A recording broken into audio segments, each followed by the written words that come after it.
the webinar.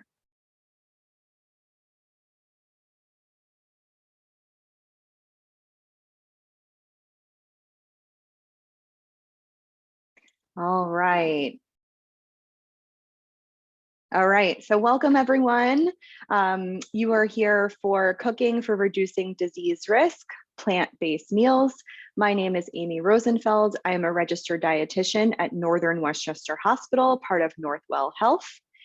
I'm hearing some people say you cannot hear me speaking. Is that just one person? Or put it in the chat if it is just one, or if in general people cannot hear me speaking. All right, thank you. So for those of you who are having an issue with your personal speakers, then perhaps it is something to look into, but I'm glad that my mics are working. Thank you for the check. My name is Amy Rosenfeld. I'm a registered dietitian at Northern Westchester Hospital, part of Northwell Health. We are a local community hospital in Mount Kisco, New York.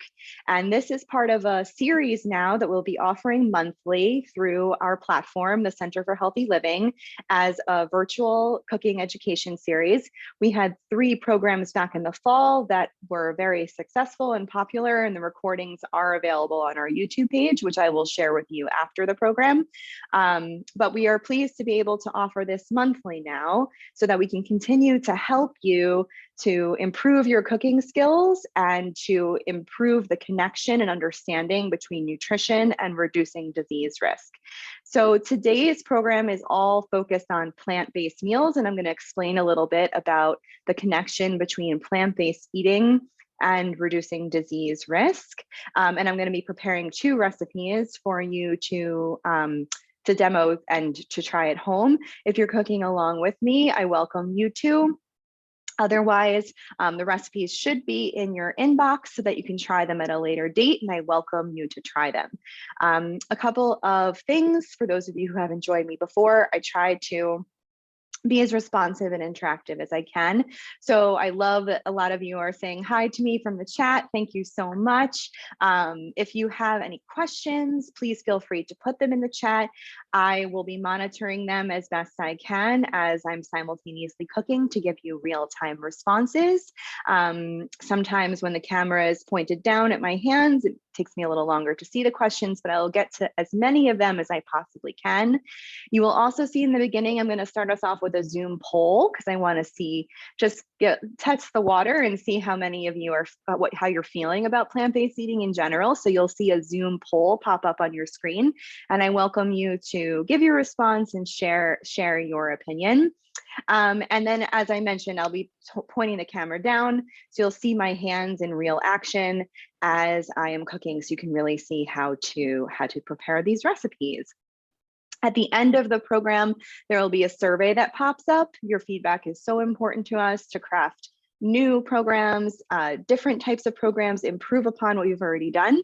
So it's just a simple 4 questions. It will pop up on your screen. Please fill it out, as it helps support our funding to be able to provide these programs free to the community. Thank you for the reminder. Yes, a recording will be available later to watch. This program is being recorded, and the recording will be placed on our YouTube page as part of our YouTube library. All of the programs we teach at the Center for Healthy Living, with the exception of our children's programs, are recorded and placed there for later viewing, sharing, and referring back to. So you will receive the link sometime later today or tomorrow. All right, so without further ado, let's get started. All right, so we're here to talk about plant-based eating. So we're going to talk about what plant-based eating is, the connection between plant-based eating and disease risk, and how to eat more plant-based. As you saw in the recipes today, we're going to be making two winter-friendly recipes that are really introductory level options for you to start your journey on plant-based eating. They're really simple, really easy to make. I tried to give you as simple as possible recipes for today. So I hope that you agree with me that they are easy ones. So we're going to be making vegetarian split pea soup, which is here in New York. It is a very cold day here in New York. So it's a very nice wintry recipe for us to try today. And then we are also going to make tofu peanut butter, Thai peanut butter wraps. So they're a really simplistic, really fast weeknight meal that you can try with your family, and perhaps you've had them before with chicken, and this is a really great way to take something you've maybe had before and make it healthy and plant-based. So let's get started here. Okay, so before we get started on this, I'm going to share my poll here. Okay. So true or false, answer this question to how you feel today. True or false, I am interested in plant-based eating, but it intimidates me. So let me know if that's true, that resonates with you, or false, not so much. Give you all a second just to answer that question. All right, so let's see. Give me just another second. It looks like the majority of you are saying false, which is good. 64% of you say false, but there's still a good third of you that say true, and that's okay. I hope to help that a little bit by the end of the program to help make it less intimidating and to give you some ideas. We're going to talk about meal ideas and literally demo options for you to try. So what is plant-based eating? Plant-based eating is an eating pattern that focuses on foods primarily from plants or exclusively from plants, and we're going to talk about the different types. So that would include fruits, vegetables, nuts, seeds, oils, whole grains, legumes, and beans. So that's what we're talking about when we're talking about plant-based eating. And there are different types of plant-based eating. All right, so different types. There's what we used to exclusively call as vegan. So vegan is entirely plant-based. We used to use the word vegan, and now this term plant-based is more popular to use. But essentially, vegan and exclusively plant-based are the same thing. It means you do not eat any animal products. And there are some variations there. You know, some vegans eat honey and some don't, but in general, for the purposes of this program, vegan means entirely plant-based. Vegetarian means that you could eat a plant-based diet, but may also mix in some dairy, fish, or eggs, but you eat a largely plant-based diet. Flexitarian is another term that's become very common. It means vegetarian, but you sometimes indulge in a more meat-centric traditional American meal where meat is more of the primary focus and less focus on plant-based being the majority of the foods that you're consuming. And then there's plant-forward, which is a newer term, which I really like and what I'm going to emphasize a lot today. Plant forward means you emphasize plant-based foods, but are not strictly limited to them. That meats may be included in your diet, maybe a few times a week or once a day, but it's usually not the main feature of your meal. Your focus is on plant-based. And flexitarian and plant-forward are very similar to each other, but plant-forward I like because it really emphasizes plants as your main primary source of food. So what's the big deal here? The big deal is that plant-based eating, research has shown, is significantly reduces your risk of numerous chronic diseases, including heart disease, stroke, obesity, high blood pressure, chronic kidney disease, high cholesterol, type 2 diabetes, cancers, mental health issues, and dementia. There's study after study showing that plant-based eating can significantly reduce your risk of these diseases. It's also been shown to be linked with improved gut health, so feeling better, or if you have any gastrointestinal issues that are general, that there are very specific gastrointestinal conditions that have very prescribed diets, and we're not talking about that today. But in general, it can help improve your gut health, improve regularity, as well as reduce inflammation if you suffer from arthritis of any form, or just general joint discomfort. It is definitely shown to be associated with reduced inflammation.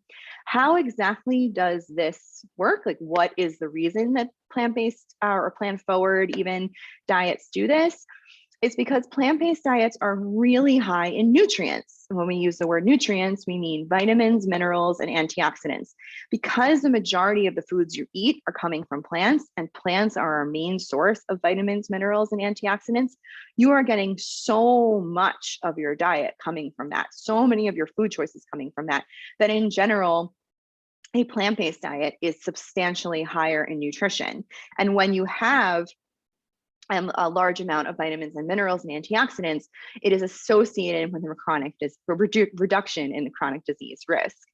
It is also higher in fiber, substantially higher in fiber. Fiber is the non-digestible stuff found in fruits, vegetables, nuts, seeds, legumes, and all plant-based foods that literally are the broom that helps to sweep out our digestive system. So when you are eating lots of plant-based foods, that's where you're getting tons of fiber from.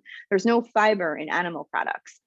So when your diet is more focused on animal products, you're not getting a ton of fiber, which our bodies need. Our gastrointestinal system, our colons, and our rectums, and all that. We need that fiber to work and churn and take those things out of our body. And fiber is the only thing that really helps to do that. And fiber from foods versus from supplements is the way to go.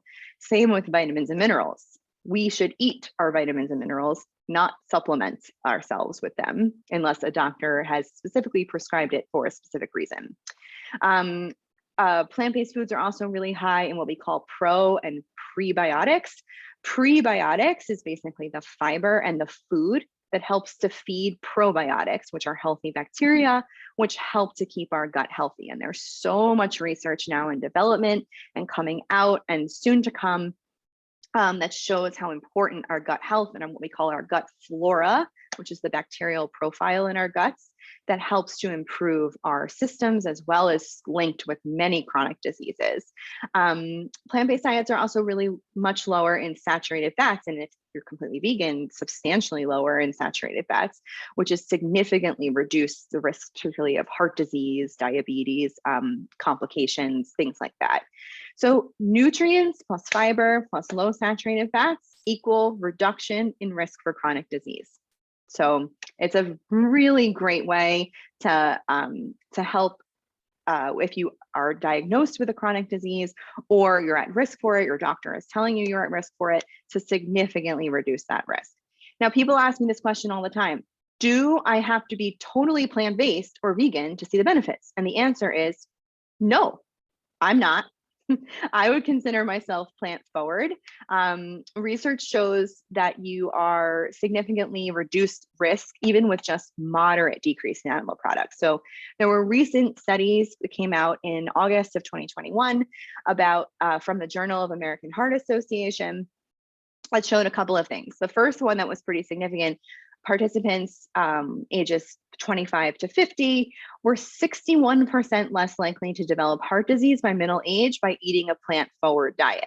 That's a pretty significant finding. And those are people that are still enjoying animal products in their diet, just not as their main focus and not as the majority. Similarly, in the same journal, there was shown that plant-forward diets decrease the risk of heart disease in postmenopausal women. 11% decreased risk for cardiovascular disease, and 17% decreased risk for heart failure. So these are pretty significant recent research studies, and they are one in a dozen. There are tons of them, but these were really reputable, really fantastic studies. So let's get started on preparing our first recipe, and that is a demonstration of split pea soup. Now, split pea soup traditionally has very much been something that involves animal products. People use ham hocks in their split pea soup or cut up bacon into their split pea soup. And I'm going to show you a way to make a split pea soup that's completely vegetarian, but still has a ton of flavor. So I'm going to start by tilting my screen down here and get us started. All right, So the first things that we're going to do here when preparing our split pea soup is using what we call a mirepoix. And I see you have a question here. Will you get a recipe card afterwards? There should be a recipe card already in your email box. If you don't have one, at the survey at the end, just put request in the comments with your email address, and I will certainly make sure you get that today.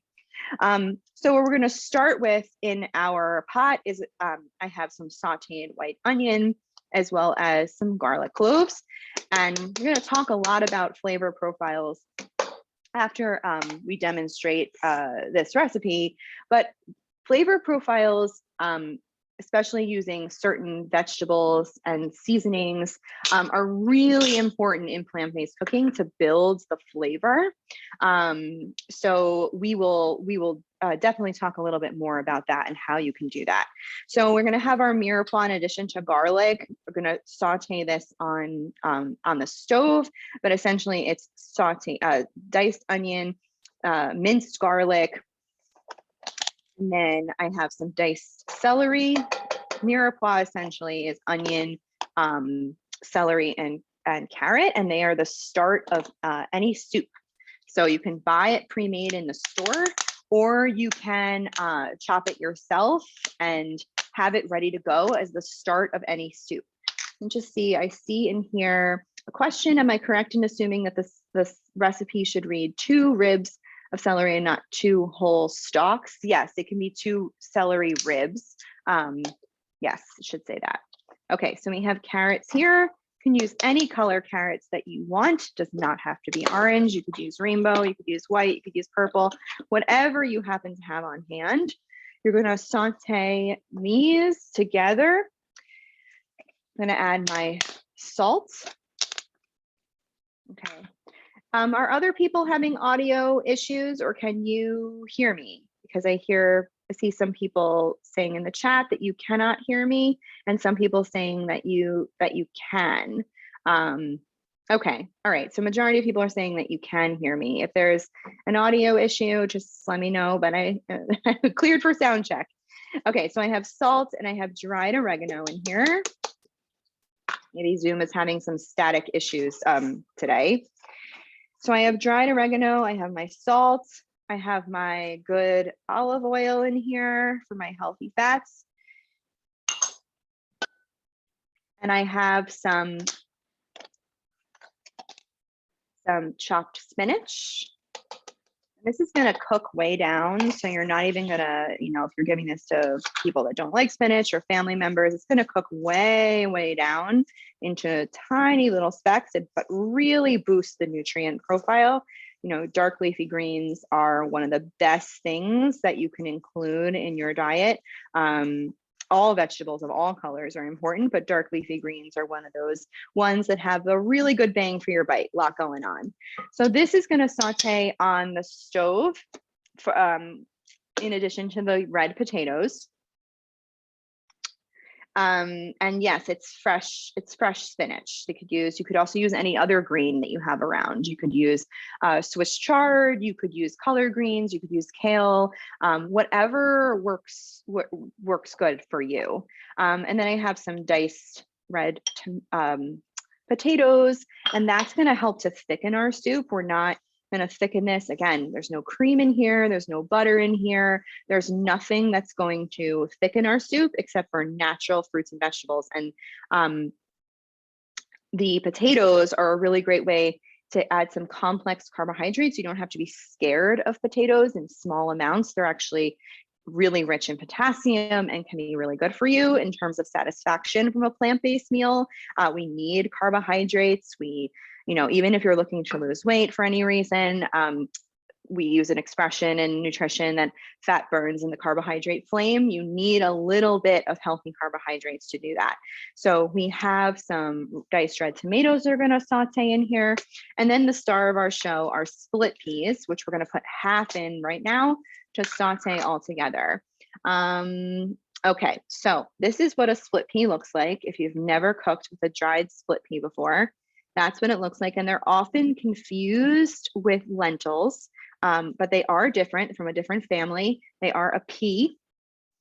And when they cook down, they're going to create a soup that's very, very thick, in a nice way, like how you would want that thick creaminess from a cream-based soup. Split peas are going to give that to you.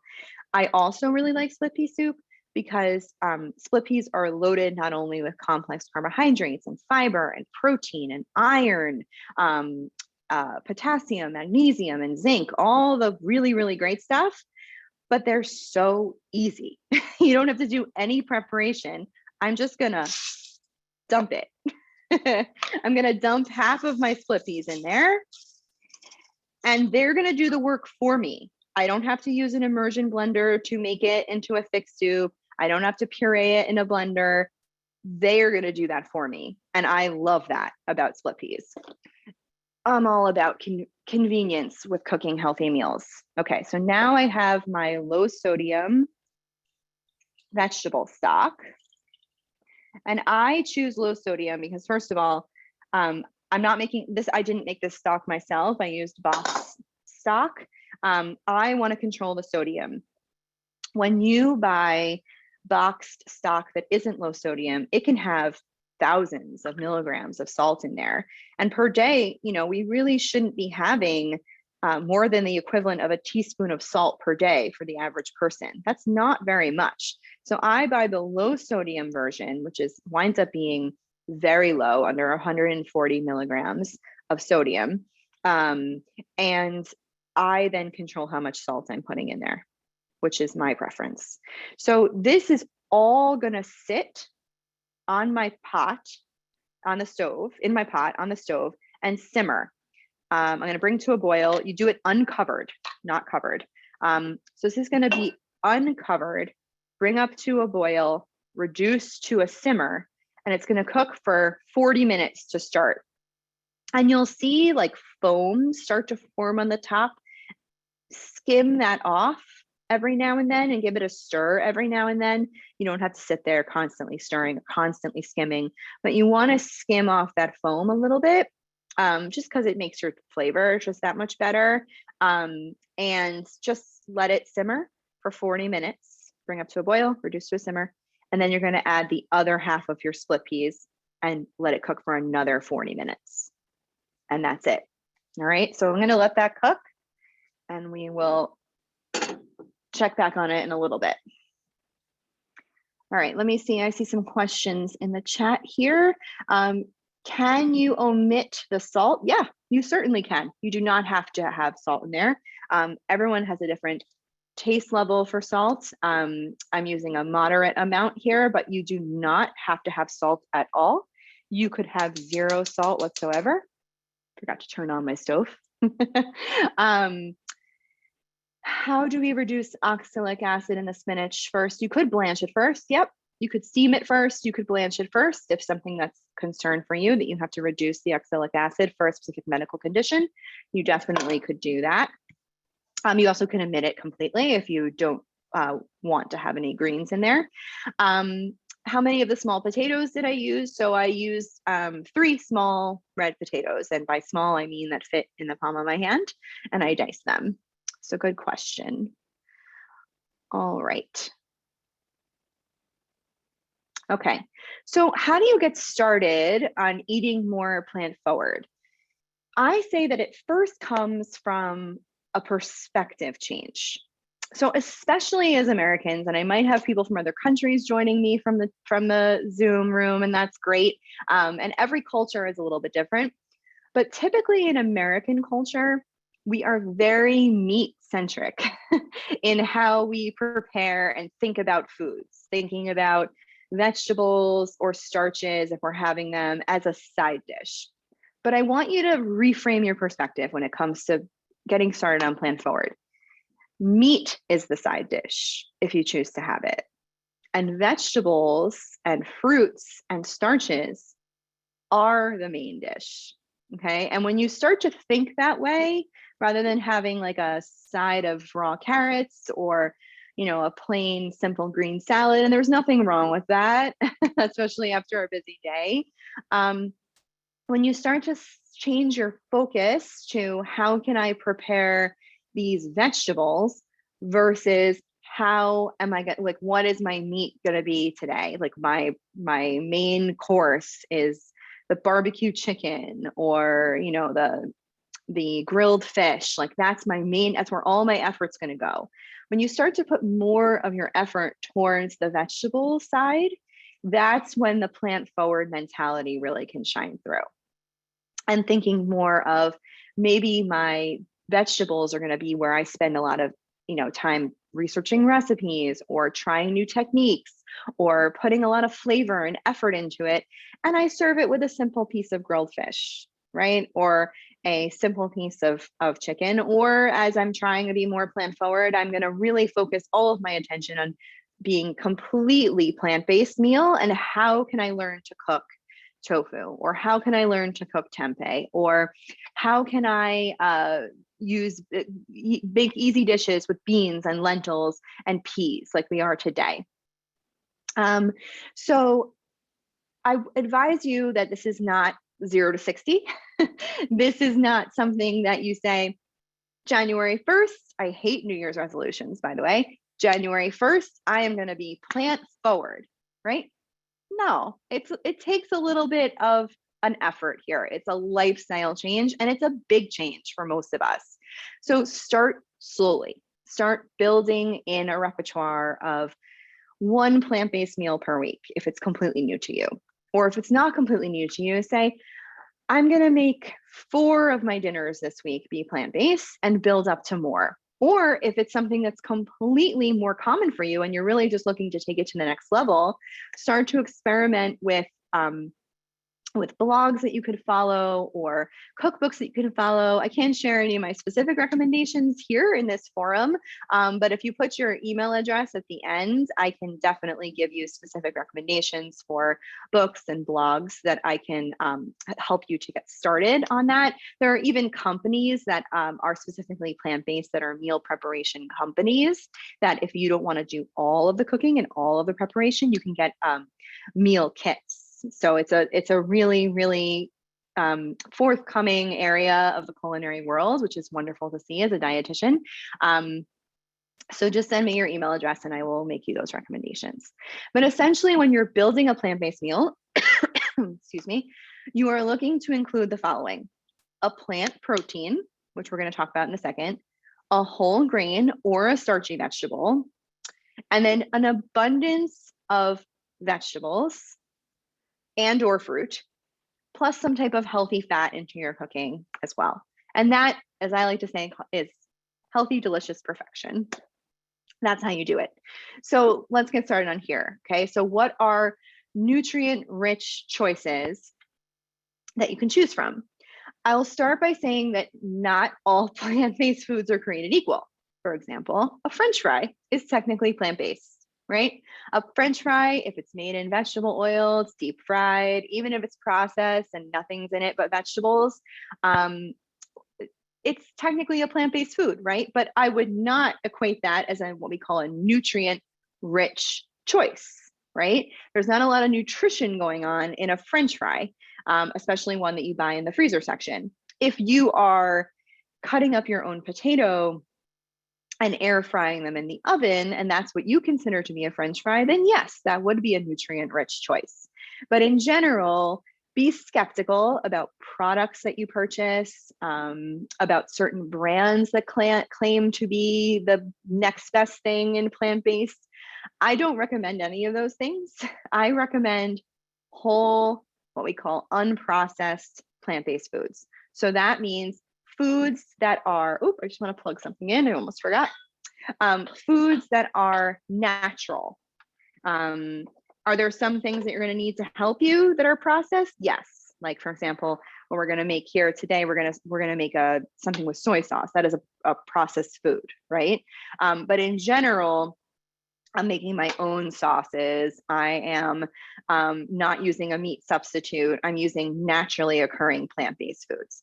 And you want to choose foods that are, like I said, focusing on rich, vibrant, colorful vegetables, and get really excited and creative about the way that you make the vegetables. So vegetables taste different when you prepare them in different ways. When you make a salad, if it's undressed, It tastes completely different than if you prepare a salad dressing and dress the salad. It is so much better. It gives it so much flavor, so much more depth and richness, right? Similarly, if you steam a vegetable, it tastes completely different. Take broccoli, for example. It tastes completely different than if you roast it in the oven. It caramelizes it. It creates a nutty flavor. It gives it more depth. Caramelizing onions tastes different than sauteing onions versus raw. Braising vegetables, which is a method where you're using slow cooking with a little bit of liquid into it, tastes completely different than steaming it, for example. So really get excited and interested in the different ways that you can make vegetables, and know that when you have tried a vegetable one way, and this applies to children and adults, just because you make a vegetable one way doesn't mean it's going to taste the same when you make it differently. I'll use my son as an example. I've made him all different types of Brussels sprouts. When I made him roasted Brussels sprouts, game changer. He can eat 3 bowls of roasted Brussels sprouts. He wouldn't touch a Brussels sprout salad or a steamed Brussels sprout with a 10-foot pole. So it's all about experimenting and trying lots of different methods here. Let me just keep up with the chat. I see some people requesting cookbook recommendations. We can definitely recommend that for you. Vegetables and foods that haven't been sprayed in the United States. If you're looking for that, then you definitely want to look for options that are organic. That's your best option. Or locally processed, local foods. That's another good option. Let's see. I have diabetes, and it's my understanding that fruits are high in sugar, and how can I deal with that? So I'm going to definitely recommend that you reach out to a registered dietitian, but and make a personal appointment with them. But I will tell you that diabetes, you can eat all carbohydrates in moderation. It has to do with carbohydrate counting, and fruits in small portions are perfectly healthy to have on a diabetic diet. It's all about eating small portions to control your blood sugar. So whole grains and fats are also extremely important to include in a heart healthy or in a plant-based diet. They help to improve meal satisfaction. As I mentioned before, we need a little bit of healthy carbohydrate. So having naturally occurring grains like brown rice, quinoa, barley, oatmeal, that's really where you're going to get that nutrient-rich option from. Whole wheat bread, sure, is also going to give you some nutrition, but there's nothing like a whole unprocessed grain that's going to help do that for you. As well as adding some fat to your meals are going to provide a little bit more satisfaction. When you have an animal product, it's naturally a little higher in what we call saturated fat, which is animal fat. And you need to replace that in some way when you're using plant-based meals. So nuts, seeds, avocados, that's really how you're going to help to replace that and give you that same satisfaction from a meal that you need. Okay, protein choices. And it's a focus of a lot of people's minds with plant-based, because you are then talking about taking away one of the biggest elements, the meat, which is going to provide the protein. I can tell you that you can get 100% get enough protein on a plant-based diet. Just a matter of making sure that you always include one in every meal.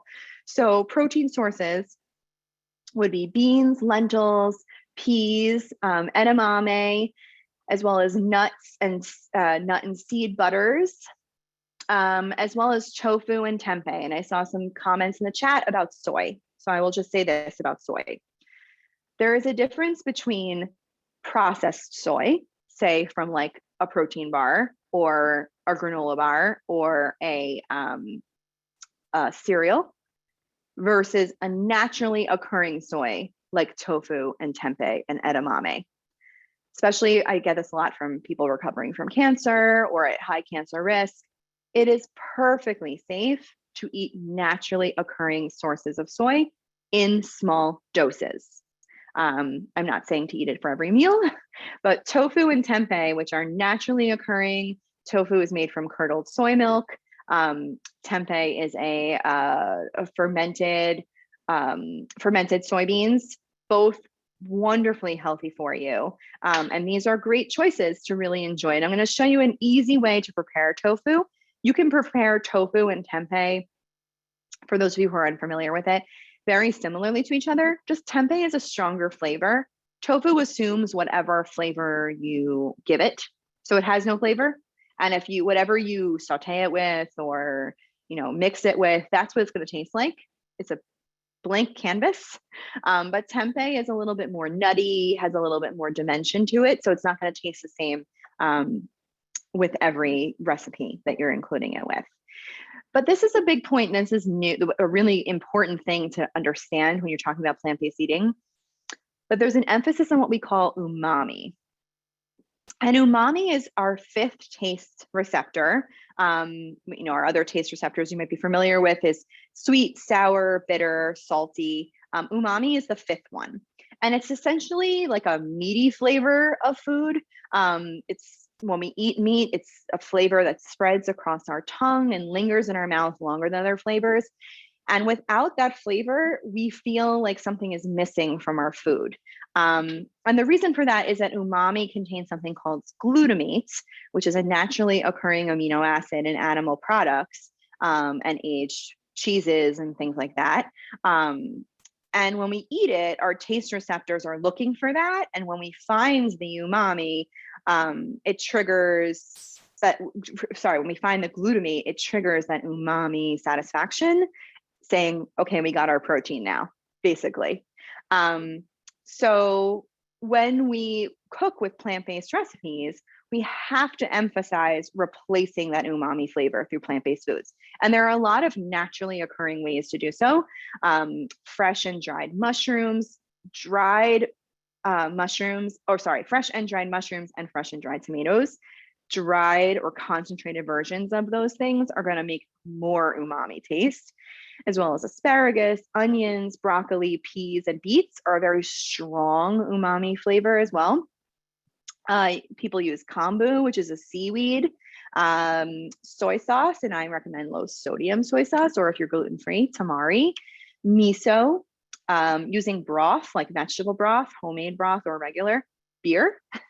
Fermented products can definitely help to emphasize that. So making a vegetarian chili and using a beer in it can really help to bring out the umami. Smoked spices, something called nutritional yeast, which is a really great substitution for, say, like an aged Parmesan, kind of tastes very, very similar to that. But finding ways to layer that umami and replacing that umami is going to be critical. So meal ideas. You're going to stock up on canned beans and lentils or dried beans and lentils.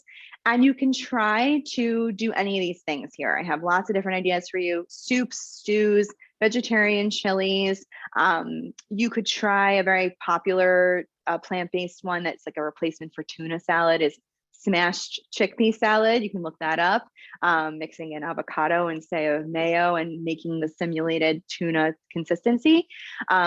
Crunchy baked chickpeas as a snack is a really, really great one, or crunchy baked soybeans at Umami is another great one. Falafel is a fun one, especially for kids. My little guy loves falafel.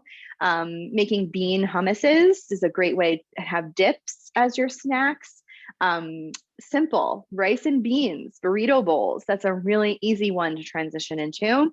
And then using lentils to make, say, like a meatloaf or meatballs with mushrooms incorporated into that. Those are really great, easy ways to get started to start your plant-based journey with beans and lentils. And tofu and tempeh, I encourage you to give it a try. We're going to make one right now. There are lots of different options you could try. Egg scrambles, quiches, veggie stir fries, fried rice, barbecued tofu, or barbecue tofu nuggets, air fried tofu nuggets. You can even make risotto with tofu, which is, I haven't tried personally, but I would like to. Tacos, really get creative for sure. And make sure to keep it easy for yourself. Keep a stocked pantry and a freezer. It's actually really easy to have meals on hand with plant-based because a lot goes in the cabinet and a lot goes in the freezer. So you could definitely have a ready at hand way to do that for yourself. Plan out your meals, maybe even a little bit more than you normally did, just to make sure that you have those ingredients on hand. And like I said, don't be afraid to experiment. Give it a try. Maybe say you're not sure how you're going to feel about this tofu recipe. So maybe you also grill some chicken and you taste the tofu just to start. And then you'll see how delicious it is. And you're like, I don't need that chicken. But try to experiment. Try to reimagine your favorites and your classics to be plant-based, things that you're comfortable with. Start with that to get you started on your journey. I see there's a question here. Let me just make sure. All right, I think I answered all of those. Okay, so let's move on to our second demo here.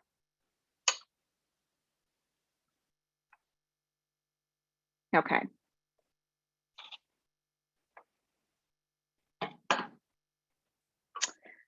Just getting everything in the camera shot angle. All right, here we go. So I'm going to start by making our peanut sauce that's going to go with our tofu.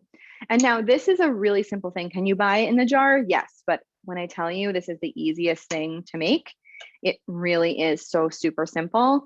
The peanut sauce, and if you are allergic to peanut butter or for any reason you can't have peanut butter, I will say that you can definitely try to do this with soy nut butter, or even better would be a sunflower seed butter would be another really good option that I would definitely encourage you to use.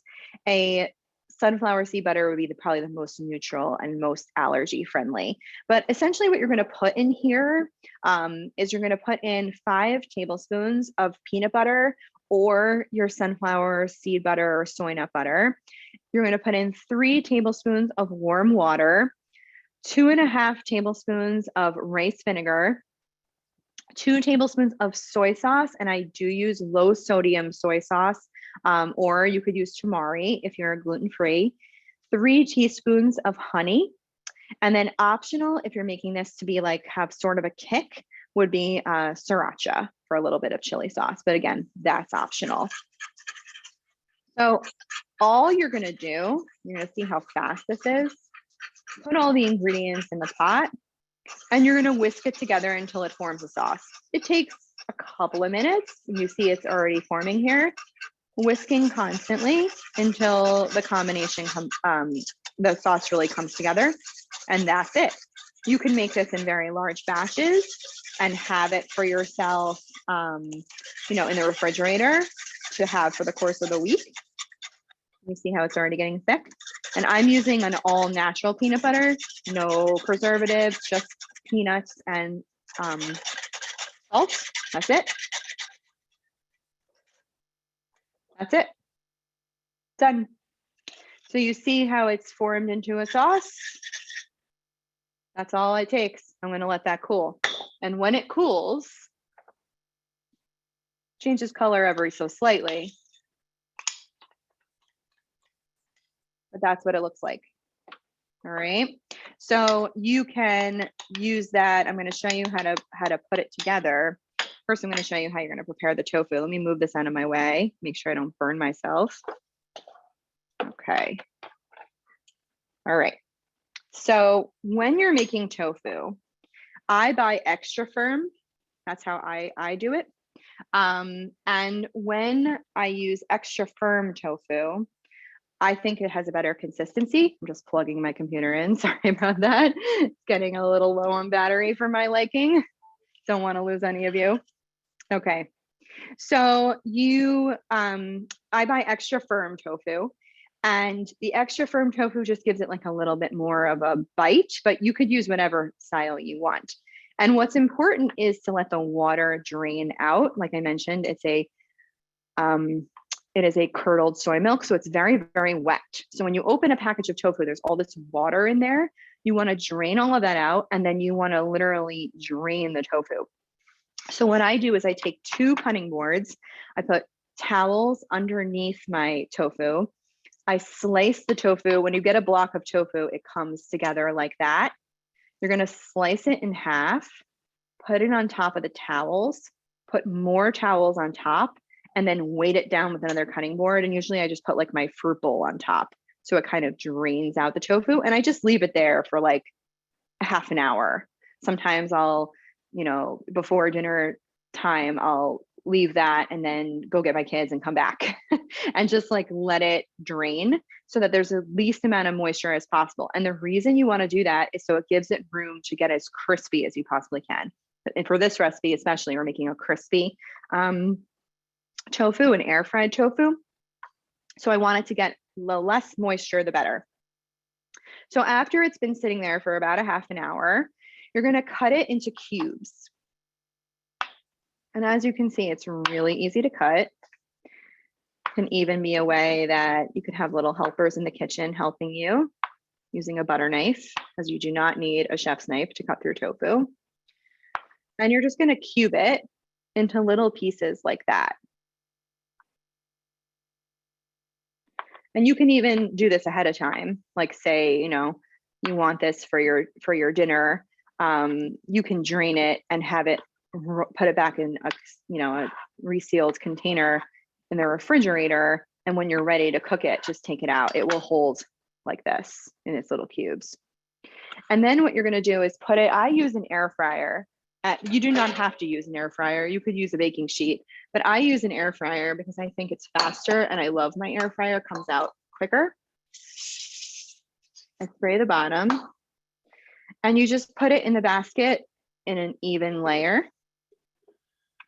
And I'll show you how it comes out. And in the air fryer, it's about 12 minutes. I'm going to shake the basket halfway through. Air fryers, by the way, if you don't have one, it's basically a super efficient convection oven. That's what an air fryer is. So I really like it because it doesn't heat up my whole kitchen. I can cook multiple things at once, especially in the summertime. I love not heating up my whole kitchen. And it makes things super crispy. So if you're missing that fried food taste, does it taste like a deep fried food? No, but it simulates that for you. So you're going to put that in the air fryer. It's going to go into the air fryer for, it's like I said, about 370 for about 12 minutes or so, maybe a little longer, and just shake it halfway through. And when it comes out of the air fryer, this is how it looks. It's a nice golden, crunchy color, you see here. And it's ready to assemble. So basically what I'm going to do to make my lettuce wraps, I'm going to use all the things in front of me. And I see here that somebody commented they would love to see a class on air fryers. That's a good idea, maybe for summertime. All right, so this is my butter lettuce. I'm going to take some of my sauce here and spread a little on the bottom of my butter lettuce. It's going to act as my flavor, but it's also going to act as my glue. It's also my healthy fat from my nut butter, my umami, but I like that it's also my glue. So I'm going to spread that in here, and it kind of like tacos, I'm going to assemble it how I want. So I have my different vegetable choices. I have a couple of cucumber slices here. So I'm going to layer it.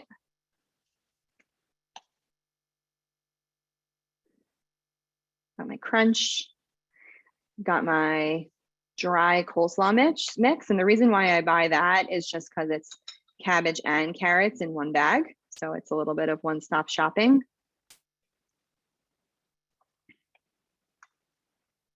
Put that in here. And then I'm going to take the tofu and put it on top. And if you can have it open face like this, or you can kind of, you know, it's not the prettiest thing in the world, but you wrap it up like that when you're eating it. And if it falls apart, totally fine. All right, and you can even drizzle a little more peanut sauce on top. You don't want to go too crazy because it is nuts. So you want to watch how much you're having, but a little bit on top is fine. Apparently I can't spoon sauce and talk to you at the same time. All right. And that's what that looks like. Let's check on our soup. This see how that looks like. All right, as it's cooking. And of course, through the magic of television, I have an option for you right here, right? So this is what it looks like when it's all done. And I actually think, the camera is not going to make it look that pretty, but it's delicious. It's creamy, it's thick as you see it. I'm going to spoon it out for you so you can really see what it looks like. And this has been sitting out for a little bit, but once I reheat it, I would add a little water. You can thin it a little bit more. I like thick soup. You could just let it cook for less time if you want it to be a little thinner. But this is what my soup's going to look like. And as I said, it's not the prettiest color for a camera, but it's a delicious, easy soup. And that's how it thickens. So you saw when you put everything together, it was like very watery. The peas break down and turn it into this thick, creamy consistency. And as you can see, you can't even see the spinach. It kind of blends in. And it really will give you extra nutritional profile to add some greens into there without like eating a whole bunch of grains, which is a nice way for soup and sometimes, especially for kids, if you're cooking for kids as well. So here I have my 2 recipes. Take your pick for lunch today, whichever one you can enjoy. And I see, sir, there are some more questions in the chat. So let me take a look at some of those and I'm happy to answer any others. Okay, let's take a look here. People asking for cookbook recommendations, I certainly can send them. If you do not have an air fryer, what can you do? Yeah, you can just do it on a baking sheet, put it in the oven. I think it's written that way on the recipe. What I like to recommend is put it on a double layer with a cookie sheet. So take a cookie sheet or a baking tray and then put a cooling rack on top. It'll make it cook all the way around so it gets crispy on all sides. I would definitely suggest doing it that way. 350, 375 for about 15, 20 minutes until it looks golden brown. And that's it. So you do not have to have an air fryer. Let's see, a substitution for rice vinegar. You could use white vinegar, maybe very neutral vinegar as a substitution. Best way to clean fruits and vegetables. It's different for every fruit or vegetable. A hard-skinned fruit or vegetable, like an orange, for example, or a pineapple, where you're not eating the outside, you don't have to be as vigorous about cleaning.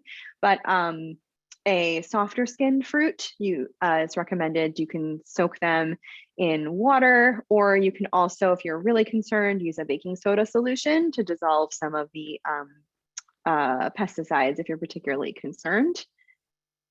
Let's see if there are any other questions. I don't think I'm seeing any other questions. I'll give it a minute just in case there are any last minute questions there.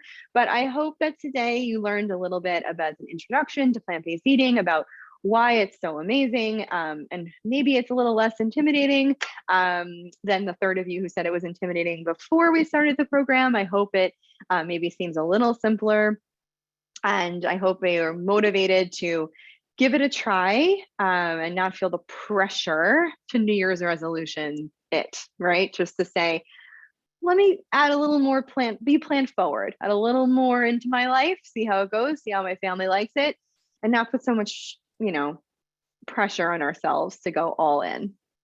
A little bit makes a big difference. So I want to thank you for joining me today. I really, really appreciate it. There will be a survey that pops up at the end. Please, please, please fill it out. I really, really hope you will. Next month in February, we're going to be teaching Cooking for Reducing Disease Risk about hypertension or high blood pressure. So that might be a great one to join if that's of particular concern to you or just in general. And that's in honor of Heart Month. And additionally, at the end of this month, I'm teaching a program that is with our Center for Weight Management. It's the connection between blood sugar and weight. So I'll be joined in the kitchen by our team from the Center for Weight Management and Diabetes Education. So we'll learn all about the connection between blood sugar and weight and vice versa. And I'll be cooking along with them as well as interviewing them in my kitchen. So thank you so much for joining me. Thank you for all the shout outs and the kudos. I really appreciate it. You guys keep me going. And I hope everybody stays healthy and spend some time in the kitchen this winter. Take care.